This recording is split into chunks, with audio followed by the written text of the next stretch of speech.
Hi, Karina here, your Lucid Living Coach. Okay, I am going to attempt to do this video for the new moon partial solar eclipse in Leo that is happening on August 11th. Okay, so there are 6 planets retrograde as we speak.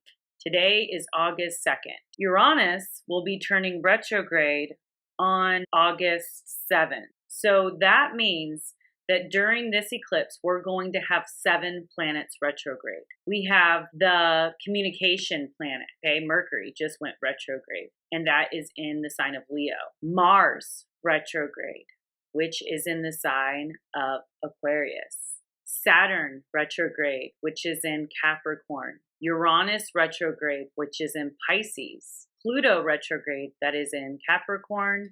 And Chiron retrograde, which is in Aries. This is definitely going to affect these energies. Leos, Cancers and Capricorns, Aquariuses, Aries, Scorpios, and as a collective, it is healing our soul as well as our ego and masculine energies, including the dark feminine. So the planets that are changing signs will be Venus, will be moving into Libra on the 6th, which is returning home where it's happy. So this is going to be a lot about healing your relationships and also healing through relationships. So this new moon has 3 quincunxes and 1 huge yod, which is the finger of God. Okay. So with yods, this is like a blessing from the heavens, okay? And it is involved with Neptune at 15 degrees in Pisces and Pluto at 19 degrees in Capricorn. And Pluto and Neptune are both pointing to the new moon, the sun, Pallas Athena, and Mercury. So let me break this down a little bit as to what I think the interpretation is and what we can prepare for as far as the energy goes and what to focus on as well. So Pallas Athena also is quincunxing with Neptune, and that's outside of the finger of God, okay? So let me just talk about that real quick because it's pretty straightforward. Pablo Picasso has this quincunx in his birth chart. And if you know his work, then you'll know exactly this kind of circus energy that we might be experiencing. So this configuration it suggests the manipulation of perception, and it is usually found in like artists, photographers, and psychopaths. Not just kidding. Move your tones, Bianchi. So this should be fun. You know, you will be maybe perceiving things that aren't exactly reality, okay? So we have to be very careful about that. So with this finger of God pointing at our relationships and how we can easily project qualities onto situations and people that can't possibly be lived up to. Okay, and we could also do this with ourselves as well. Maybe we are expecting more from ourselves and from others than what is realistic, okay? And then what happens after that? So we should really be delving and sharing our vision that we have been too fearful of sharing or communicating that vision to see if the other would also be along for the ride. So slow down. If it's worth having, it is worth waiting for. Let's do your part in being clear on our intentions. So, with this human experience, Mark Twain has said this, is that this reality is but a dream, okay? And so even with our thoughts, we create our reality. We manifest our reality through our perceptions and our thoughts. So working on changing those perceptions and those thoughts, especially if it's impacting you in a negative way or it's not a good light to live in reality with. Think about changing that and working on evolving those thoughts, okay? and those perceptions. And maybe we could ask ourselves, like, why do I see the world like this? Or what in my past, or who has taught me this? Okay. That's one aspect. And another is we could live in our head, especially if we have certain transits and stuff like that, like Venus in the 12th house. Okay. For all those with Venus in the 12th house, you have this rose colored glasses on in your relationships. And because it's in the 12th house of illusions and dreams, you could be envisioning something totally different than you've actually communicated. Okay. So being mindful of that, creating stories and not sharing them. So share your stories and share your visions and kind of move past that fear, which it's really hard to be vulnerable. I know this personally. So Neptune and Pluto are sextiling and pointing its finger at the sun, moon, and Mercury. So that is telling me that we're focused on some details that we normally would ignore because life has slowed down a little bit and we're going inward because of all the retrogrades. It's giving us some space, which can feel uncomfortable. Okay. So we're changing and evolving with the universe, and the universe is asking us to change our perceptions as well as our habits, daily routines, and our communication styles, especially if they're no longer assisting our higher purpose. Okay.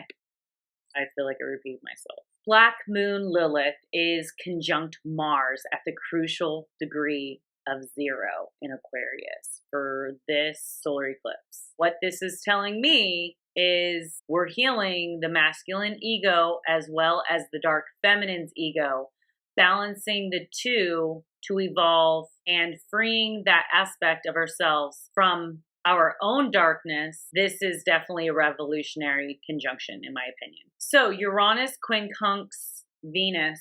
This is saying that we need freedom through relationships, not freedom from relationships. Okay. So, Uranus being retrograde is saying the rebellious parts of ourselves need to be re-examined and looked at before we just abandon our relationships completely. So before that, go inward and see if this relationship is even assisting your growth, or is it hindering your growth? And if it's hindering your growth, think about letting go. Also letting go of the past and being willing to let go of past relationships that we have outgrown. So this is also saying that we need to switch up our routines. If we are imprisoned by our daily routines, let's create new ones. Because creating new habits create different results. However, different is not improvement necessarily, yet change is essential to development. But learning to abruptly alter circumstances without emotional turmoil is the way of growth. That was a really long sentence, but it makes sense.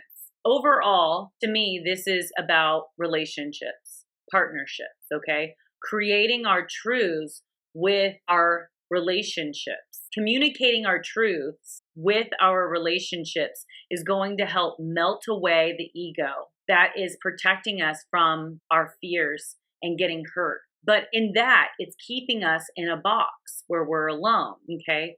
And we're not evolving, we're not growing, we're not pushing ourselves to our limits. The universe is asking us to be truthful with ourselves and with others, and be able to communicate that truth will assist us in the transformations and the healings that we need in order for the ascension and our divine purpose. We will be aligned with our destiny, and that is where we're going to find our pot of gold and our home and our soul family. But we must move away from the strict walls that we have built around our hearts, and we have also inquired into our daily routines.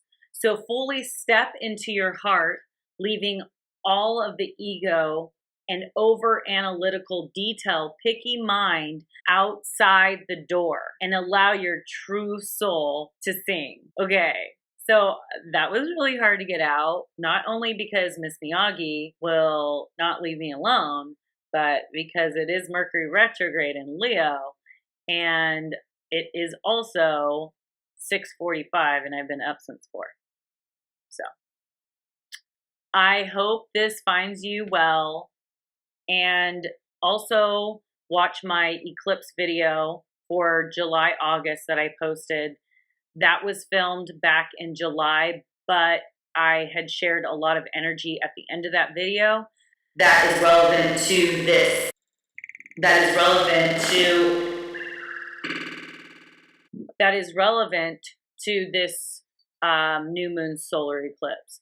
So all these eclipses are setting the stage for the next 6 months. For the next 6 months.